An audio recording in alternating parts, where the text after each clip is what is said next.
One of the greatest rivalries of all time is about to explode into battle. Two men stare each other down. Two empires hang in the balance. 20,000 men will die by the sword. The Roman army is preparing to face the first true threat to its survival, the ancient empire called Carthage. Their leaders are two of the greatest military strategists who ever lived. The fearsome African called Hannibal, and the bold young Roman named Scipio. Whatever its outcome, their contest will change the face of the world for all time.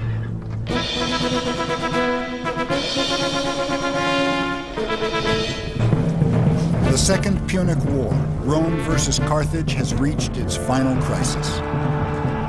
It's a confrontation centuries in the making.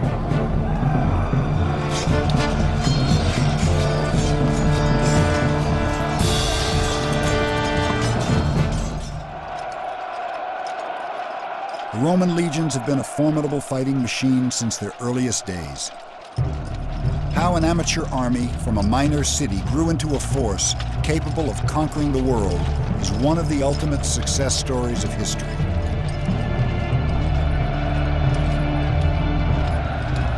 In the early years, Rome was a democratic republic, its military an army of citizens. For centuries, it was the proud duty of every landowning Roman to serve in the name of the eternal city. The citizen militia was a true state army. It was an army that was rationalized along lines of wealth and age. And as best we can tell from our study of ancient history, this was the first army that was literally built into the state as part of the fabric of the state. Even though these citizen soldiers were not professional fighting men, they were the best trained forces the world had ever seen. They seem to have been born with weapons in their hands. Never did they take a break from their training. Their maneuvers are like bloodless battles, and their battles blood-stained maneuvers. Victory comes sure and certain. Josephus. In the early centuries, Romans claimed their warfare was mostly defensive, that they were only protecting themselves against their enemies, real or perceived. It didn't matter that they often won new territories. Romans insisted expansion wasn't their primary goal. Rome has been accused of following a policy of defensive aggression. And by that, it's often meant that the Romans feared an enemy on their borders. Fearing attack, they would preemptively attack this enemy, defeat them, and annex their territory.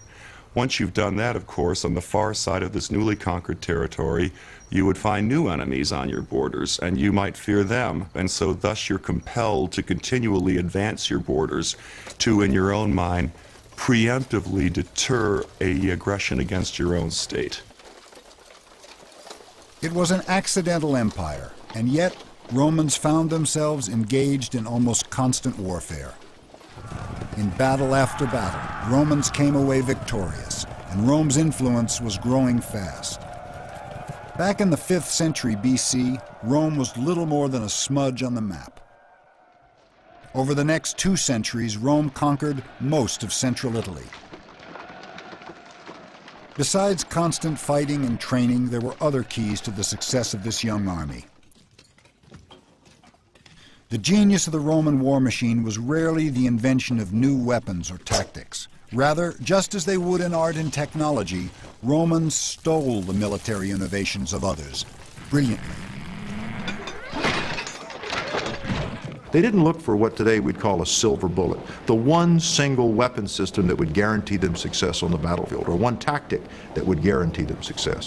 What they looked for was to treat battle holistically, not just as a clash of technologies, but a clash of leadership, of will, of training, discipline, technology, politics.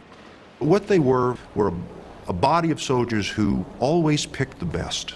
And they weren't ashamed to pick the best from their enemies. From the Greeks, Romans took most of their early weapons and armor, like traditional round shields and hoplite thrusting spears.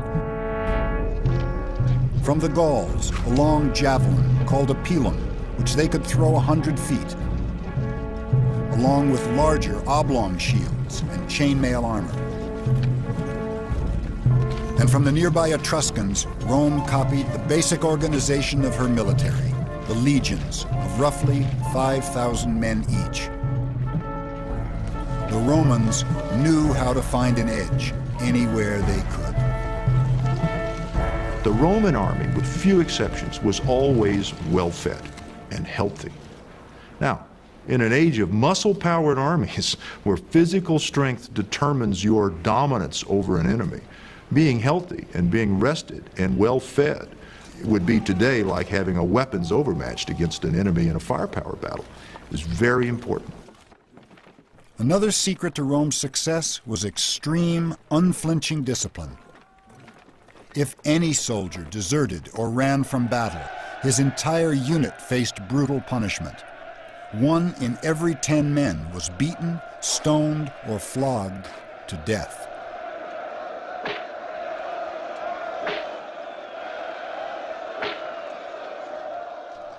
Every Roman soldier knew retreat was never an option. It was a policy that often made the difference between victory and defeat.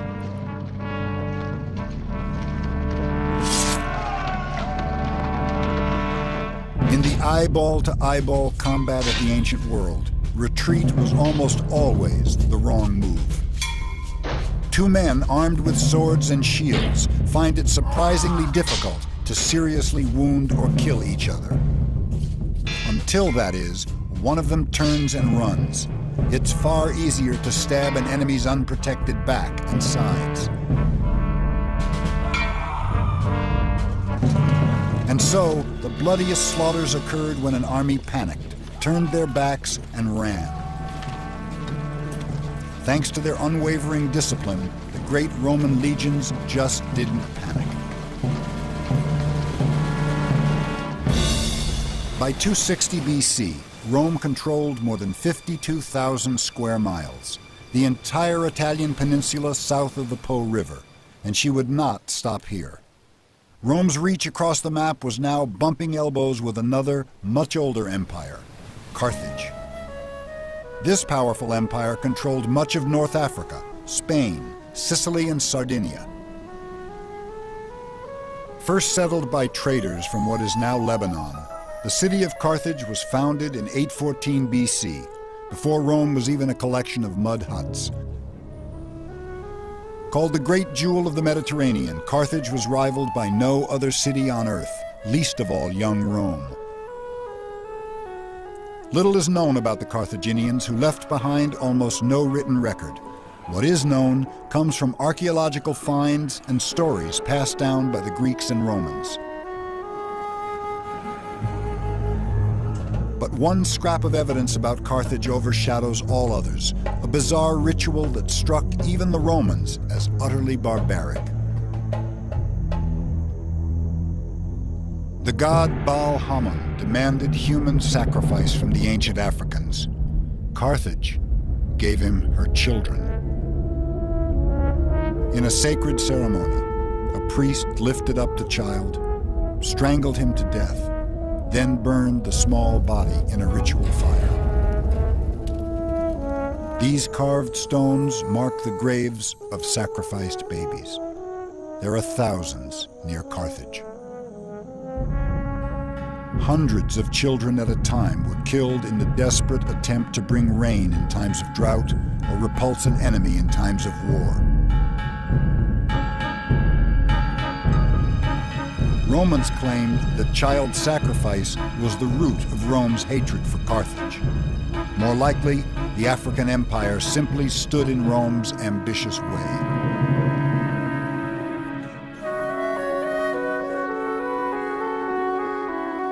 Rome continued to claim her wars were defensive, but it's doubtful even Romans believed this once she turned a hungry eye toward Africa. 265 BC. The First Punic War with Carthage seemed horribly one-sided. Carthage was a great sea power, and Romans had never fought a single battle at sea.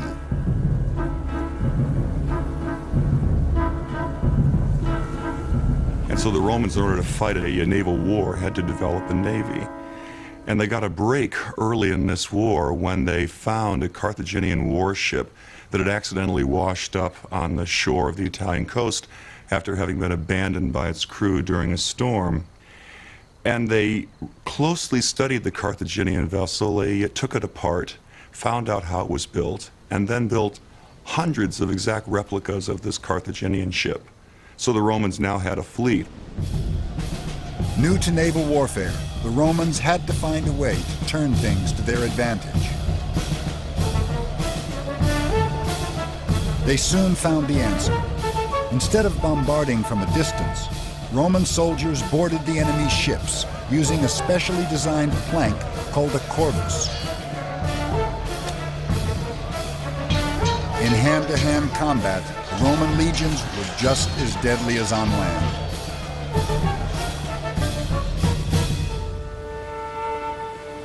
It took 23 years of fighting, but the Romans won the First Punic War in 241 BC. Romans seized the rich islands of Sicily and Sardinia and forced the king of Carthage to sign a crushing treaty, giving the empire's entire treasury to Rome. It's said a young boy witnessed his people's humiliation that day. The son of a Carthaginian general looked on, bitterly, vowing revenge. The child's name was Hannibal.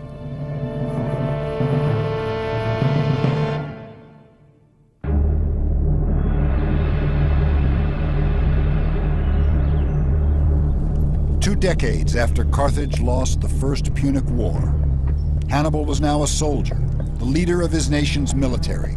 He was 25 years old and already a great warrior. Fresh from the conquest of Spain, he reminded his troops of his promise to punish Rome. Year after year you have fought with me and won. Steel your hearts to march forward, to halt only at the walls of Rome. But attacking Rome wouldn't be easy.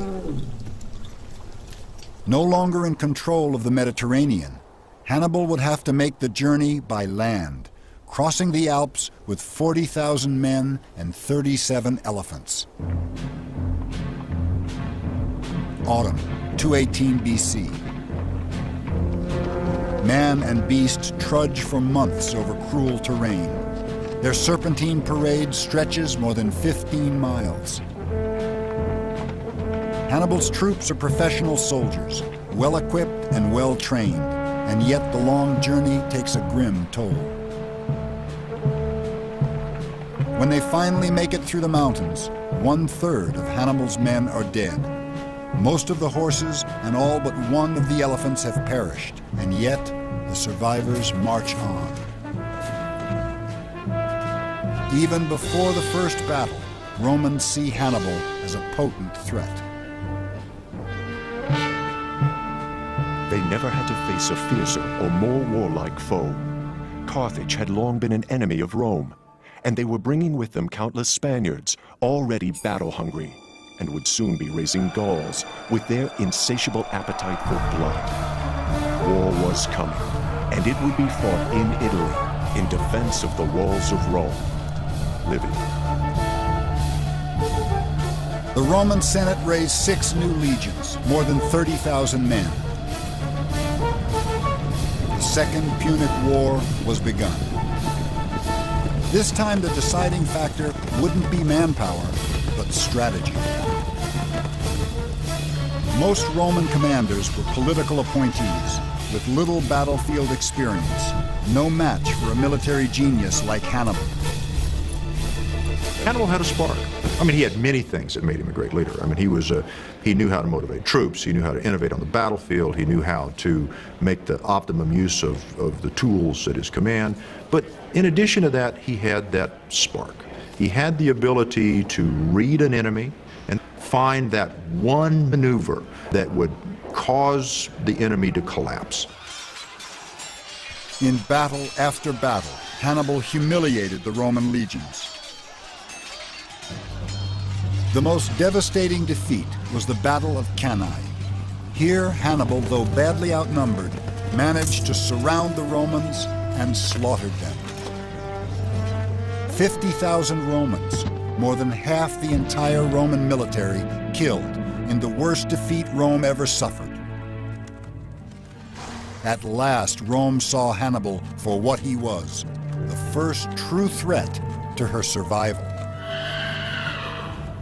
For 15 long years, the war against Hannibal dragged on, and large areas of southern Italy defected to him. Hannibal never lost a single battle, and many wondered how long it would be before he attacked the city of Rome. It was widely expected, of course, that he would take the city, but Rome was heavily fortified. Hannibal seems to have not had proper siege equipment. No matter how many armies of the Romans and their allies Hannibal could defeat, the Romans were always able to raise new armies, to put new armies into the field. And ultimately, Hannibal failed to take the city. And yet the tide didn't turn against Hannibal until the Senate called up a military leader in the same league with the legendary Carthaginian. Publius Cornelius Scipio had the cunning and the charisma to match the so-called Scourge of Rome. The son of a general and a survivor of the Battle of Cannae, the young Scipio studied Hannibal's tactics closely. Then in 204 BC, rather than confront Hannibal in Italy, Scipio had a brilliant but risky plan, an end run. He sailed to Africa and invaded the empire of Carthage.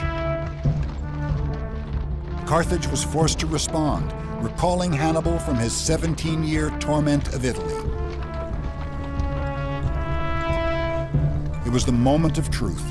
Scipio and Hannibal would fight a single battle to decide the Second Punic War, the Battle of Zama. The two armies gathered forces in the countryside of what is now central Tunisia. Outside the ancient city of Zama, Scipio confronted his arch-rival, Hannibal. It's believed the two men met face to face just before the ultimate battle in an attempt to make peace. Scipio refused Hannibal's terms, saying to his rival, "Prepare for war, since evidently you have found peace intolerable."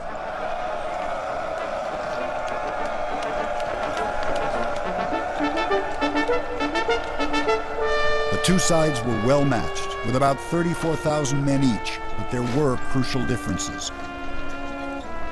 Hannibal had been resupplied with 80 of his dreaded elephants, but Scipio had drilled his troops in new tactics for dealing with the great beasts. The Roman troops would form long corridors to funnel the charging elephants away from the front lines where they do the most damage. Scipio also had the support of thousands of local Numidian cavalry who defected from Hannibal. Renowned as the best cavalry in the world, the horsemen added to Scipio's edge.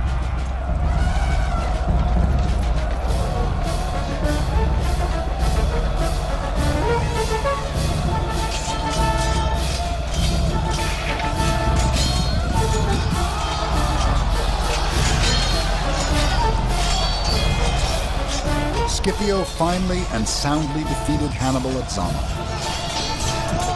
Carthage was crippled. Carthage was forced to hand over all but 10 of her warships, all her elephants, and a treasure so great it would take 20 years to pay. The once great empire was impoverished and stripped of all power. Hannibal escaped from the Battle of Zama. For a time, he tried to revive his waning Carthage, but eventually fled into exile in Greece. And though the aging warrior no longer posed any threat, Rome still pursued him, determined to capture the famous scourge. Ultimately, Hannibal denied her the pleasure. Let us free the Roman people of their long-standing anxiety, seeing that they find it tedious to wait for an old man's death. It is no magnificent victory to defeat a man unarmed and betrayed. With that, Hannibal put a drink of poison to his lips and drained his cup. But even Hannibal's suicide was not victory enough. After so many years of war, Rome still saw Carthage as an enemy and could not abide her survival in any form. In 146 BC, Rome destroyed the African Empire once and for all in the final Punic War, slaughtering 500,000 people. The pearl of the Mediterranean is ground into dust. Carthage is no more. Rome now controlled the entire Mediterranean, along with parts of Spain, southern Gaul, and the Italian peninsula. At the same time, Rome's power was spreading eastward. In all, Roman armies held more than 250,000 square miles.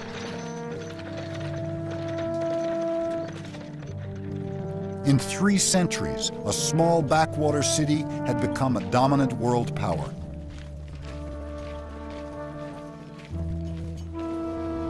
In the past 50 years alone, she more than tripled her domain. Her military was the most successful fighting force the world had ever known. No power on earth could truly threaten her, and every nation in her reach had reason to fear. But success wasn't all it's cracked up to be.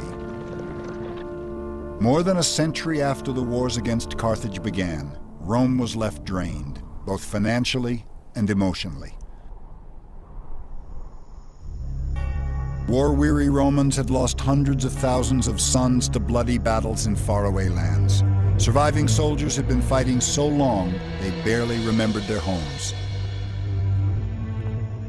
One thing became clear. A non-professional citizen army was no longer adequate for an empire the size of Rome's. It would fall largely to one man to professionalize the Roman military, a general and politician named Gaius Marius. Marius saw the need for far-reaching changes in the structure of the Roman army. To be a soldier would now be a career in itself, not merely a sideline for landed citizens.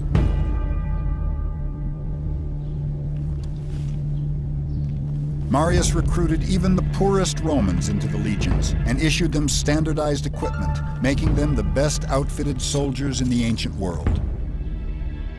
Including weapons, a soldier carried at least 80 pounds on his back, earning troops of this era the nickname Marius's Mules. Rome's first true professional soldiers were even more fit and better disciplined than earlier armies. But the biggest change of all, this new class of warrior had a special relationship with its commander. When they became veterans, Marius would personally see to it that his men received a grant of land, often in recently conquered territories. In the end, this was more than a generous perk for poor soldiers with no farms to return to. In fact, it was revolutionary. Suddenly, a soldier's first loyalty was to the general who recruited him and took care of him in old age, and not to the state. For the first time, the soldier looked to the general, not only for allegiance, but for pay, for retirement benefits, if you will. And then over time, then the army began to dominate the state rather than the state dominating the army. And that's the terrible legacy of Marius. Powerful generals now controlled their own private armies. Soon, they would use them however they saw fit, even against Rome herself.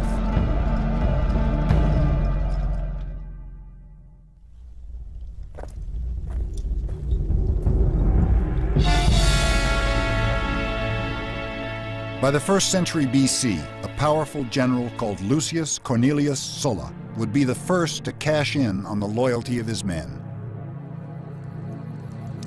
And Sulla was famous for commanding the affections of soldiers. It was Sulla more than anyone else who set the example. In order to corrupt and win over the soldiers of other generals, he gave his own troops a good time and spent money lavishly on them. He was thus, at the same time, encouraging the evils of both treachery and of debauchery. Plutarch. In 89 BC, when the Senate ordered Sulla to hand over control of his army in southern Italy, he refused, and his troops remained fiercely devoted to him. Armed with 6 renegade legions, more than 30,000 men, Sulla then did an astonishing thing. He marched on the city of Rome. Once in control of the city, Sulla's soldiers went on a bloody rampage. Hundreds of Sulla's political enemies were then rounded up and executed, and he was the first among several generals who was to use his military forces in this way. Sulla planted his own supporters in power and quickly left the city in peace, but nothing in Rome would ever be the same.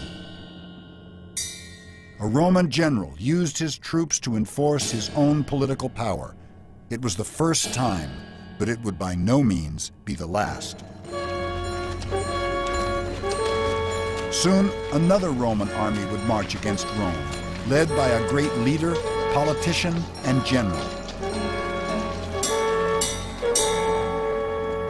A man named Julius Caesar.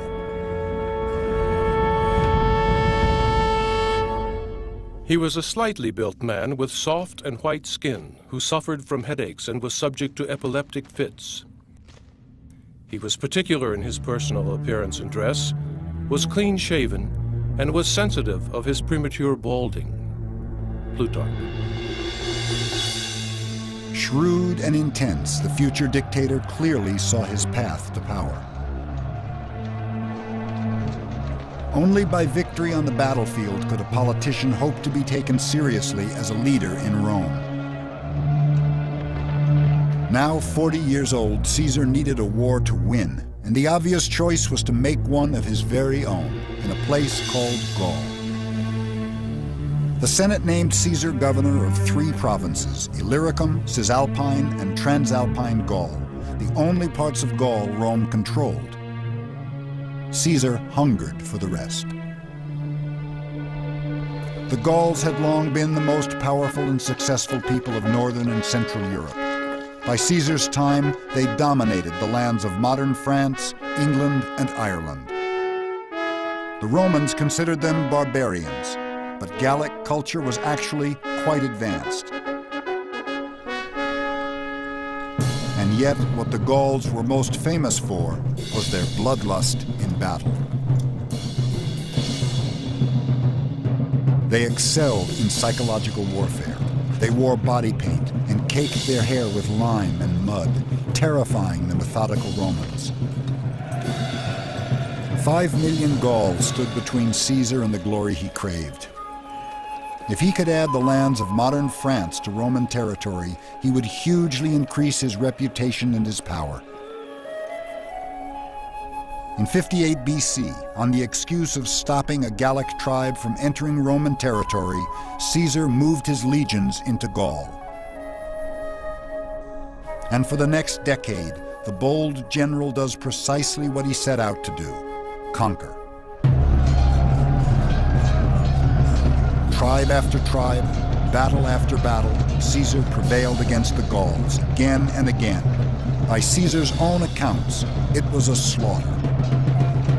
The campaign in Gaul of Julius Caesar is very well known, and very often people see it as somehow epitomizing Roman imperialism.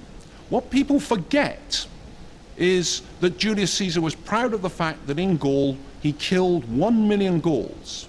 That's genocide. Though he's considered one of history's great generals, Caesar was not a tactical genius.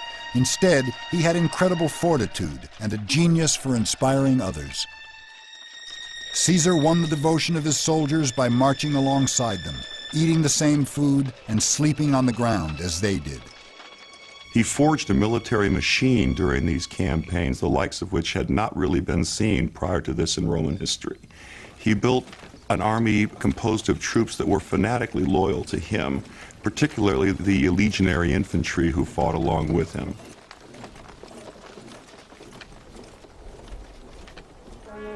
Today, it's called Alise-Saint-Rene in modern France.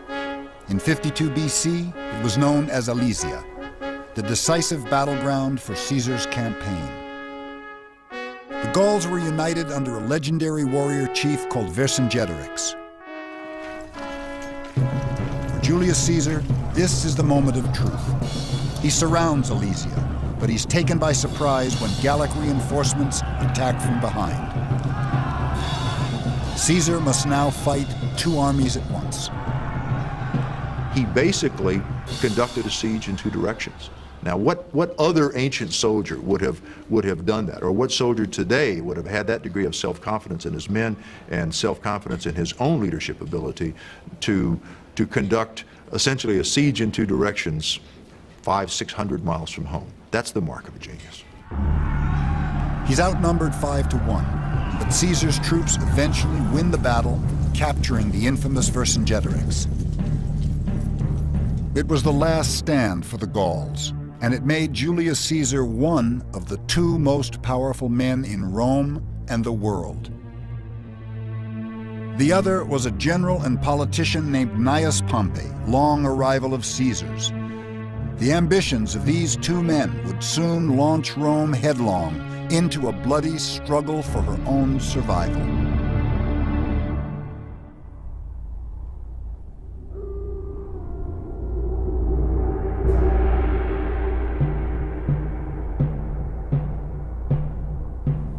It was never a raging torrent or a great river, but it was destined for a place in history. Its very name has come to mean a boundary and an irrevocable decision. The Rubicon. For Caesar, at first it was simply the southern boundary of his province in Gaul. It would soon become a great deal more. The Senate recalled Caesar to Rome, but ordered him to leave his legions behind. He was between a rock and a hard place. He had to go to Rome, but if he went unprotected, he'd almost certainly be murdered by Pompey's supporters. He believed he had no other choice but to call on the loyalty of his men. He turns to his troops and says, "I'm being insulted by the state. Do you think this is a good thing? Protect me, defend my position in society." That's what the troops were marching for. At least that's how Julius Caesar put it. It was a high-stakes game of chess, using real armies. In 49 BC, in bold defiance of the Senate, Caesar took his army out of Gaul across an unassuming little stream.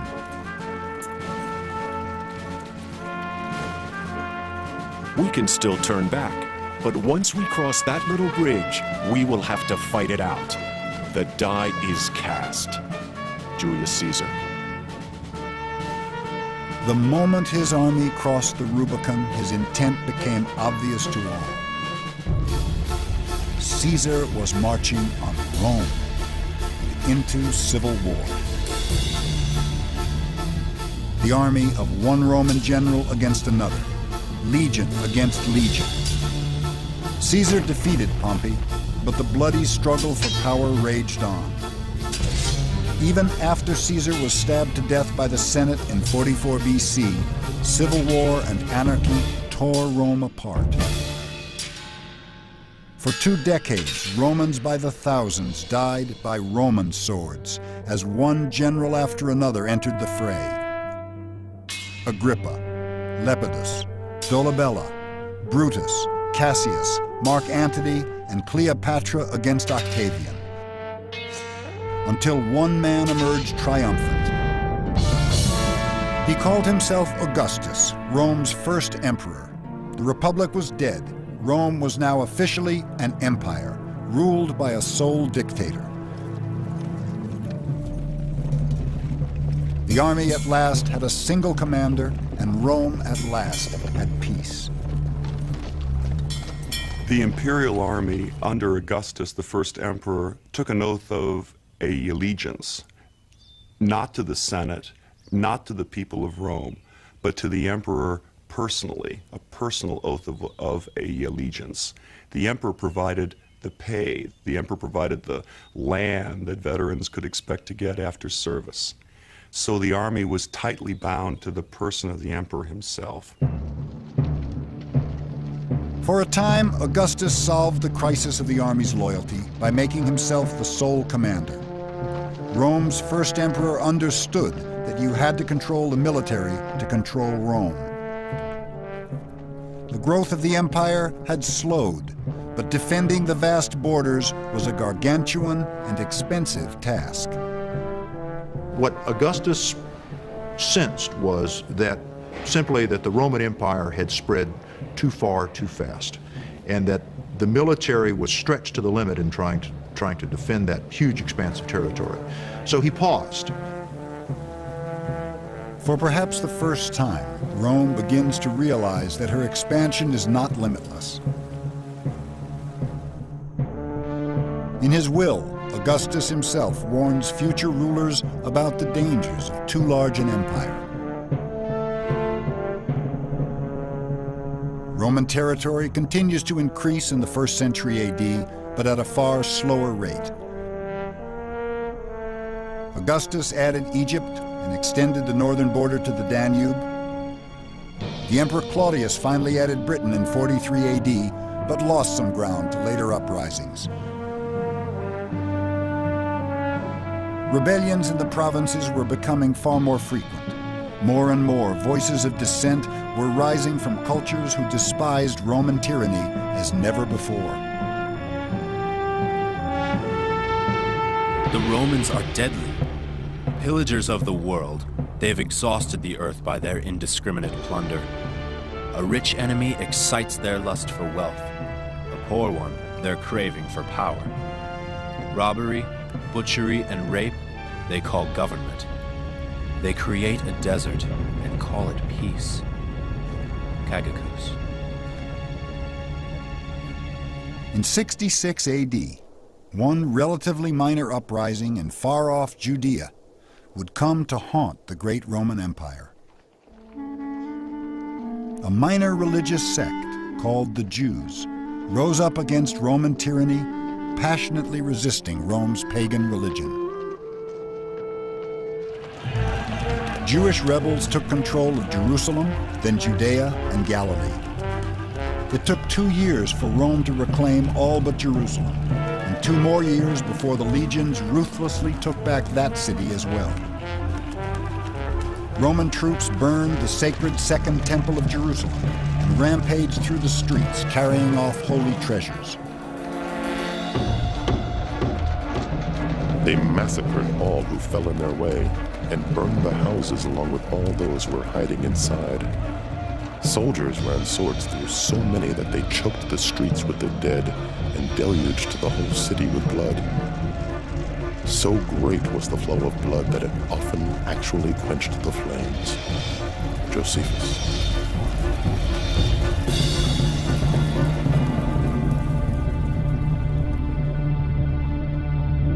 By 74 AD, the Jewish cause seemed lost, and yet one last group of rebels refused to surrender, holding out in a mountaintop fortress, a spectacular stronghold 1,400 feet above the Dead Sea, Masada.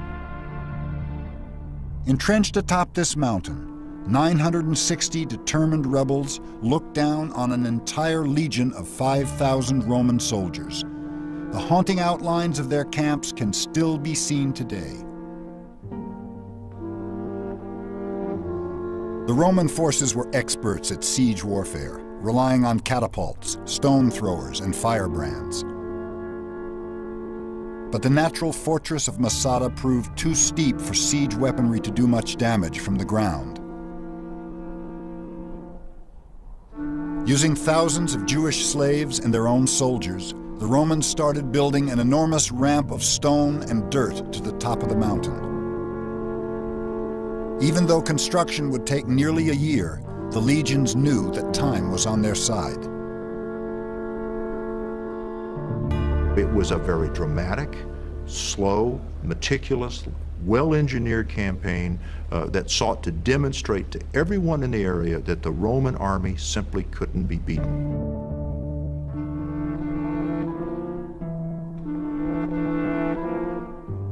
4 years after the fighting began, the ramp was complete. Romans bombarded the fortress and set it ablaze.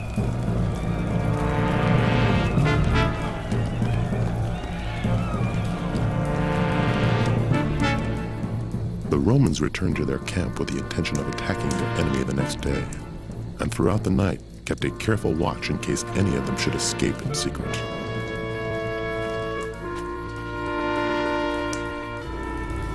But there would be no final battle.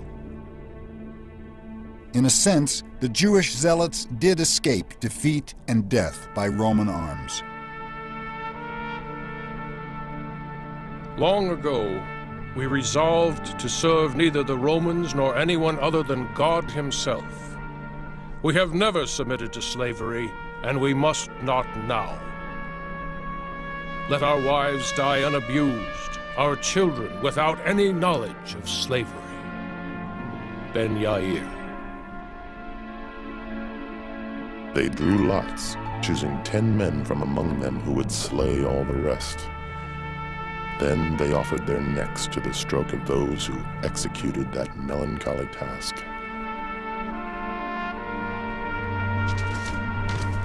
And he who was last of all examined those who lay on the ground, and with a great force of his hand ran the sword into his body up to the hilt.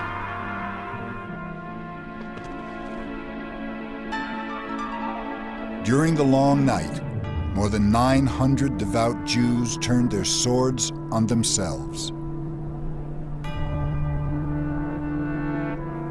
When the Romans came upon the rows of dead bodies, they did not exult over them as enemies, but admired their resolve, and the way so many of them had shown an utter contempt of death in taking their own lives without a tremor.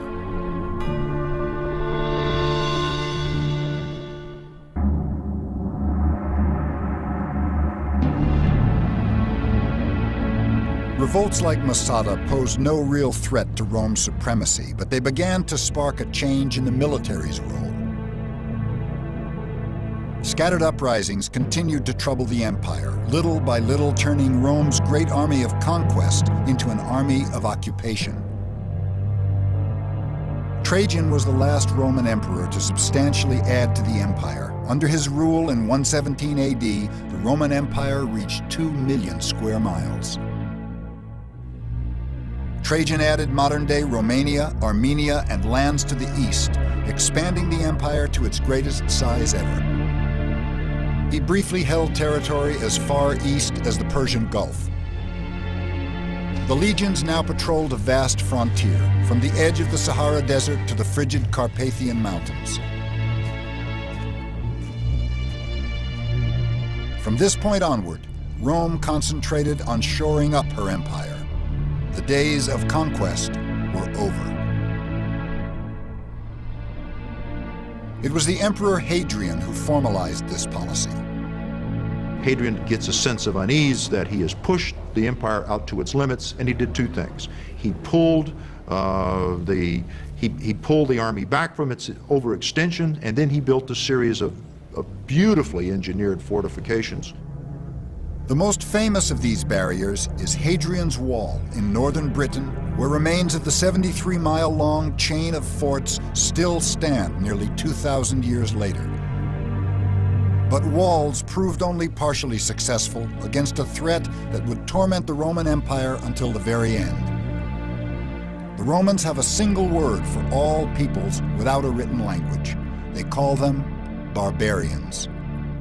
We tend to think of the barbarians as a collection of Conan the Barbarian and his buddies coming across the frontier waving their double-handed axes. This is quite far from the truth. By the time that the barbarians come across the frontiers, they're beginning to be Romanized. What these people wanted first and foremost was a place within the empire for themselves. No one knows exactly why they began to pour into southern Europe during the 2nd century AD. Perhaps climate changes or population growth. Perhaps the lure of the empire itself brought tribe after tribe into Rome. Little by little, pressure mounted on nearly every frontier. When German tribes attacked Rome's borders in 166 AD, it marked a bleak milestone. For the first time since Hannibal's invasion, the Roman Empire was on the defensive. For the next century, wave after wave of migrating peoples followed the Germans into Roman territory. Goths, Franks, Persians, Parthians, Visigoths, and more. And the edges of the empire would crumble until there was no more Roman Empire to penetrate. The dam had sprung not one, but 1,000 leaks. And by the 3rd century AD, barbarians were only one of the empire's mounting crises. It was a time when an emperor was far more likely to be assassinated than die of old age, and rulers frequently left no clear successor to the throne.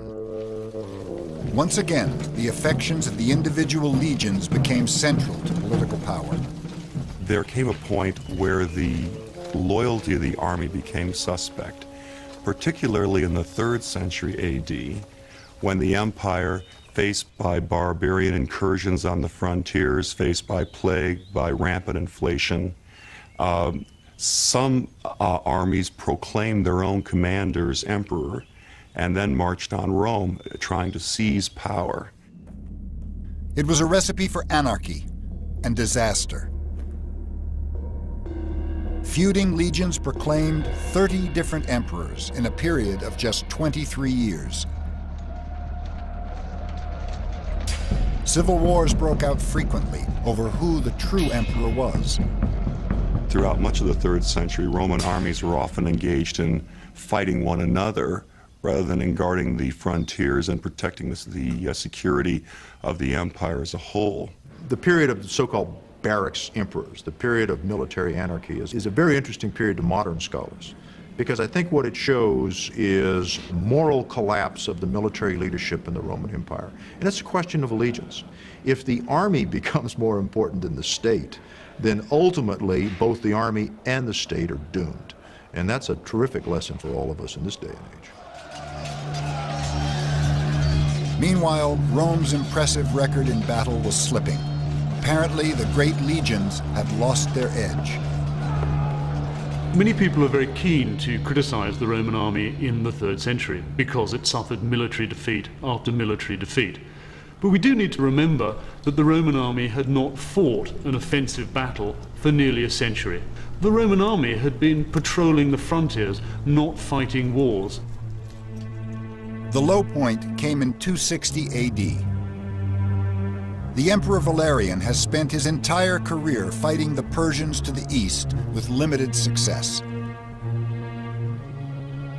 With his troops ravaged by war and disease, he's forced to do something no emperor has ever done: negotiate.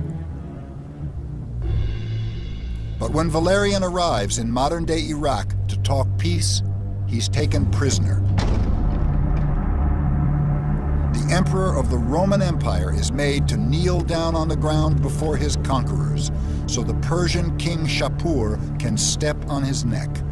It's a devastating blow to Roman pride. Shapur took the defeated Valerian back to his capital, and there, when he died, had him flayed, his skin dyed crimson, and he was stuffed and displayed in the chief temple. For Romans, it was a symbol of their utter military humiliation at the hands of a foreign power. It was not the end for Rome, not yet. But it was the beginning of the end. The Roman legions were no longer the invincible fighting machine that once conquered the world. The frontiers of the empire were no longer impenetrable. And Rome herself could no longer be said to rule the world. Less than a century after the first barbarians crossed into the empire, one ancient Roman saw this momentous time for what it was. Our history now plunges from a kingdom of gold to one of iron and rust.